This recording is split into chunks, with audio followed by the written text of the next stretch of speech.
It has been a long time since Xbox has given us a truly grounded space adventure, not the bombastic kind filled with a constant action and spectacle like we saw with Starfield, but something much quieter, something way more intimate, and something that reminds you just how small and fragile that you really are out there. And Aphelion might finally be that game. I promise. This is the latest project from Don't Nod, the studio behind Jusant and Banisher's Ghost New Eden, and both games there showed a real confidence in atmosphere, pacing, and environmental storytelling. So when I was given the opportunity to go hands-on with Aphelion on our Xbox Series X and S consoles over the past few weeks, I was really curious to see how the studio would approach something on this sort of scale. With that though, my name is Fletcher, and this is Xbox Nation, and this is my preview of Aphelion. This means he launched. He must have launched. Just have to figure out where he landed. For this preview, I was given access to two separate portions of the game, that being Chapter 1 and Chapter 4, which then actually provided a surprisingly broad look at both the game's core mechanics and its evolving tone. And whilst I won't be spoiling any major story developments, it quickly became clear that Aphelion is far more than just a traditional sci-fi exploration game. This is a survival story, one rooted in desperation, one also rooted in uncertainty, and one rooted into the unknown. The first crew on Persephone. I thought that was supposed to be us.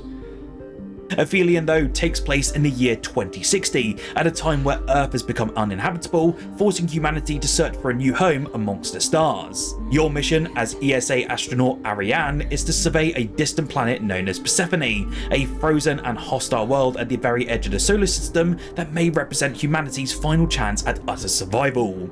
Alongside your fellow astronaut Thomas, your objective is very simple in theory: explore the planet, gather data, and determine whether humanity can endure here. But of course, before the mission can even begin, everything goes horribly wrong. Chapter 1 opens with an immediate aftermath of your crash landing, as Ariane regains consciousness inside the burning wreckage of a spacecraft.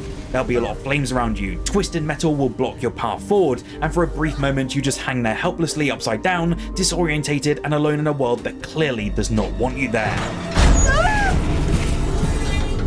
This opening sequence does an excellent job of introducing Aphelion's core movement system in a way that feels both natural and very grounded. You will spend much of your time climbing, navigating unstable terrain, and carefully traversing environments that constantly remind you of your vulnerability.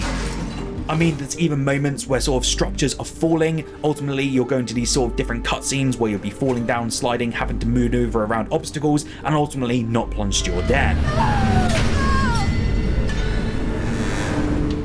Climbing in particular feels like a natural evolution of what Don't Nod explored within Jusant. There are moments where reaching a ledge isn't enough on its own, and you'll need to react quickly to maintain your grip, pressing that prompt button at just the right moment, or then risking a fall that could easily be fatal. It's a very simple mechanic, but one that reinforces the physicality of being an astronaut versus struggling to survive in an unforgiving environment. There's a sort of constant dread that you're not in control here. You are adapting, surviving, and ultimately enduring. How am I going to get up there? As you progress, you'll gain access to tools that help you navigate Persephone's hostile terrain, including a grappling hook that allows you to reach otherwise inaccessible areas, and an EM scanner that then helps identify points of interest and environmental anomalies. Interestingly, I did find myself relying less on the scanner than I really expected, largely because the world itself does such a strong job of guiding you naturally throughout its design. There's a sort of immersion to simply existing within this space without constant UI interruptions, and it makes Persephone feel far more believable as a real physical location rather than just another video game environment. But it's not until Chapter 4 that Aphelion truly begins to reveal its utter dark side.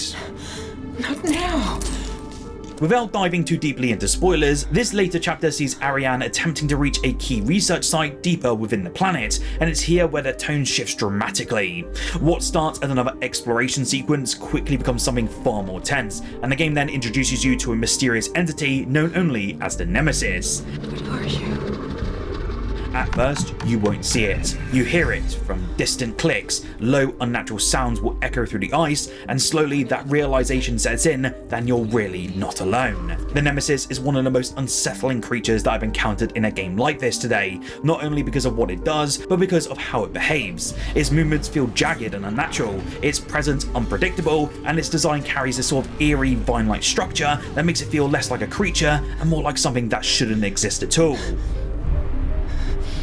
What makes these encounters especially tense though is the fact that the Nemesis cannot see you, it can only hear you. This transforms even the simplest movement into a risk, as running, falling, or making too much noise can instantly alert it to your presence. These stealth sections never felt unfair or overly punishing, but they did an excellent job of maintaining tension, forcing you to move carefully and remain constantly aware of your surroundings. It's in these moments that Aphelion leans fully into its horror elements, and it does so with remarkable confidence.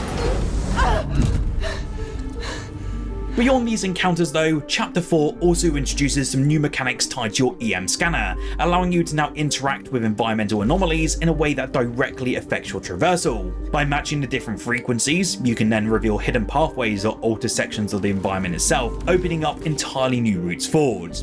It's a mechanic that feels full of potential, and just one that I'm eager to see expanded on upon the full game's release. But perhaps what stayed with me the most after finishing this preview wasn't any single mechanic or the encounter, it was the atmosphere, the isolation, that constant feeling that Persephone is watching you just as closely as you're studying it. Thomas. Ariane.